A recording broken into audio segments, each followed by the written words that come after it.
Furi is a 2016 walking simulator with elements of a hack and slash top-down MMO MOBA, where you try and escape the great prison of Alcatraz. By killing all of its inhabitants. There are at least like 5 of them, I guess. And in his adventure, our protagonist would slaughter various opponents without stopping, even before the elderly or the mentally ill, with no one but a rabid human man thing that tells me to drink my medication, roam the lands of Chernobyl and whatever the fuck this is, to gain true freedom. The game boasts unforgiving difficulty that instantly repels any gaming journalist away, and makes a 9-year-old child just slightly frustrated. By the way, if you're looking for actual advice on whether to buy the game or not, the answer is yes. Wait for a discount and steal from your family, sell your soul to the devil if you must. I'm not giving you an option. Steam does wonders in the current days, giving you an option to refund the game if you bought it recently and don't have 2 hours in it, unlike some other platforms. This game's storytelling is just unbelievably good, and it makes you fall in love with it instantly. But you know what I could never forget? Her laughter. Look at what I'm offering. This can be your home. I'll take care of you. Yes! Yes! Yes! Yes! Yes! So, if killing bosses and committing mass genocide is your thing, and you don't mind slight challenge, then buckle up, and let's see what this game has to offer.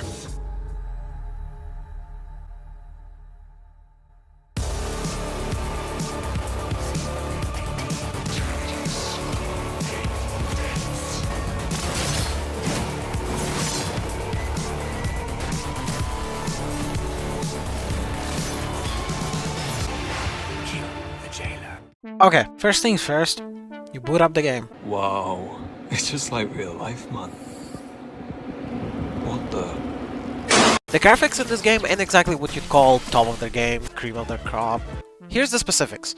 I'm not so sure what those numbers mean, but Pixel Shader 5.0 seems pretty fucking scary to me. When it comes to gaming, my PC is second to none though, and my monitor doubles as a drawing tablet, so that's kinda cool. Proceeding through the main menu, you are greeted with 2 options, either Furi or Lemonade. Former, made for the Giga Chad warriors hardened by the most difficult video games like Snake or Doodle Jump, and the latter made for soy boys that don't even have the ability to hold their controller properly. Naturally, I selected the second option. I don't know whose choice it was, but we wake up with a wild alarm clock that fucking electrocutes you. Probably one of those Michael Reeves video ideas gone wild. Now this game boss names are whack as fuck, so we gotta change them to something new and original. The first boss you encounter, the tutorial boss, is your ex.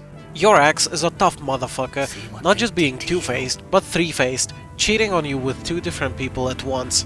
But you're in luck, as you get rescued out of the sex dungeon by an average Discord moderator and go on to confront your demons.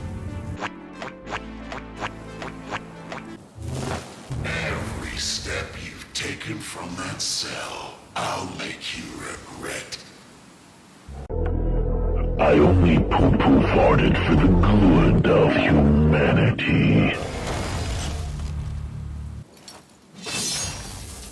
And so, the battle begins. The combat of this game is really simple yet really good. You start with the both of you testing the limits of the Second Amendment as you dodge your enemy's bullets and they dodge yours. As a great Dark Souls reference, the game introduces dodging. Press A on your controller or whatever the fuck it is if you're using a keyboard. Press A and teleport through half the map Dragon Ball style. Obviously being a teleport, you get invincibility frames, which you will use quite often to get out of certain attack patterns. So the fight consists of 2 steps.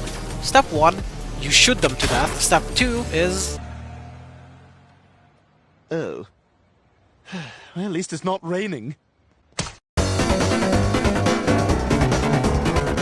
You enter a close-range duel where in classic Britain fashion, both of you drop your guns in favor of the kitchen equipment, and you learn that you can block attacks. If you hear this, you press the block button. If you don't, get fucked. It also heals half your health point. The other type of an attack you'll get is the aerial, where most of the playable space gets covered red, followed up by an attack. Now you move on to the next stage of the boss fight. Your life is nothing! You can see how many are left by the amount of squares the boss has below their HP. You serve zero purpose! I won't talk about all stages of the boss fight, but I gotta say something about the last one. You should kill yourself now! During this stage, bosses go fucking sicko mode, throwing all they have in a last-ditch effort to finish you off. If you can't see the character on the screen, worry not, I can't either. Though it's just a typical bullet hell fight, so if you had previous experiences with games like Toho or Undertale, you're gonna be fine. And with that, you finally clear the boss fight and move on to walking for 30 minutes while the rabbit is talking about why the global warming doesn't exist. I won't go into detail about that, but you will counter many more bosses such as, but not limited to, the Pixar lamp that did a little too much killing and got locked up, Mummy that will take care of you for the rest of your life that you only seen in your dreams, and the typical radiation enjoyer. There's also a DLC that adds another boss to the game, but my pockets look like this, my wallet like this, and my bank account some like this, so my experience with this one was limited to scrolling the Steam page. Okay, so I don't know about you, but when I play a game, the two things I look for is gameplay and soundtrack. We already talked about the first one, so what about the other? What do you think he's listening to? Probably death metal or hard rock.